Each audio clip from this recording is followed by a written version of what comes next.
তাহিরপুরে BNP নেতা আনিসুল হকের উদ্যোগে ইফতার ও দোয়া মাহফিল। আমাদের সুনামগঞ্জের senior staff reporter Latifur Rahman রাজুর পাঠানো তথ্য ও ভিডিও চিত্রে বিস্তারিত।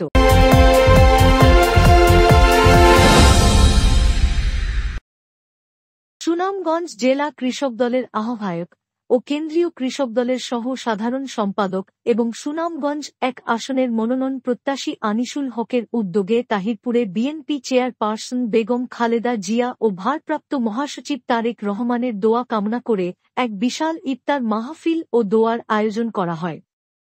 বিএনপি নেতা সাবেক ইউপি চেয়ারম্যান রাখাব উদ্দিনের সভাপতিত্বে ও তাহিরপুর উপজেলা যুবদল আহ্বায়ক এনামুল হকের সঞ্চালনায় প্রধান অতিথির বক্তব্য রাখেন সুনামগঞ্জ জেলা কৃষক দলের আহ্বায়ক, সুনামগঞ্জ জেলা বিএনপির আহ্বায়ক কমিটির সদস্য ও সুনামগঞ্জ ১ আসনের বিএনপির মনোনয়ন প্রত্যাশী আনিসুল হক। বিশেষ অতিথির বক্তব্য রাখেন সুনামগঞ্জ জেলা বিএনপির আহ্বায়ক কমিটির সদস্য আনসার উদ্দিন, আবুল কালাম আজাদ, তাহিরপুর উপজেলার আহ্বায়ক বাদল মিয়া সহ সুনামগঞ্জ জেলা ও তাহিরপুর উপজেলার বিএনপি ও অঙ্গ সংগঠনের নেতৃবৃন্দ।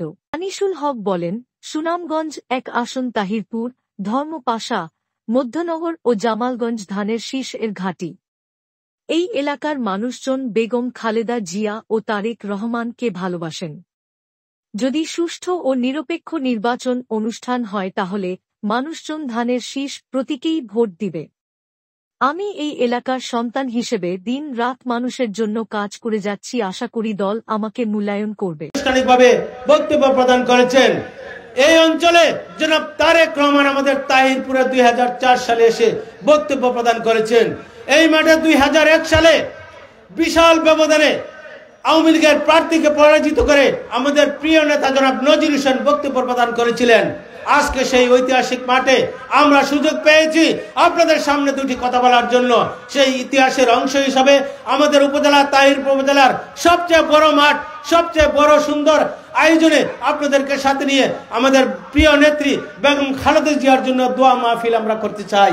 আমাদের নেতৃবৃন্দরা বলছেন, মির্জা ফখরুল ইসলাম আলমগীর আমাদের বিএনপির অন্যতম মহাসচিব, পরিচ্ছন্ন মহাসচিব, বারবার বক্তব্য প্রদান করছেন। এরপরেও কিন্তু সরকার নির্বাচনী রোডম্যাপ এখনো গ্রহণ করেনি। সম্মানিত নেতৃবৃন্দ, আপনারা জানেন এই দেশে এখনো ফ্যাসিস্ট আওয়ামী লীগকে তাদের কাছে তাদের দূষরকে এস্টাবলিশ করার জন্য, দূষরকে বাংলাদেশে প্রত্যাবর্তন করার জন্য অনেক ষড়যন্ত্র হচ্ছে। আমাদের ছাত্র নেতারা রুখে দাঁড়িয়েছে, আমাদের প্রিয় নেতা জনাব তারেক রহমান রুখে দাঁড়িয়েছেন। ওনার নেতৃত্বে সারা বাংলাদেশের বিএনপি সহ সর্বস্তরের জনগণ রুখে দিবে। এই দেশে ফ্যাসিস্টকে আর প্রত্যাবর্তনের সুযোগ দেওয়া হবে না। সর্বাগ্রে তাদের বিচার হবে, সেই বিচারের রায় বাস্তবায়ন করে তারা এই দেশে বসবাস করতে পারবে।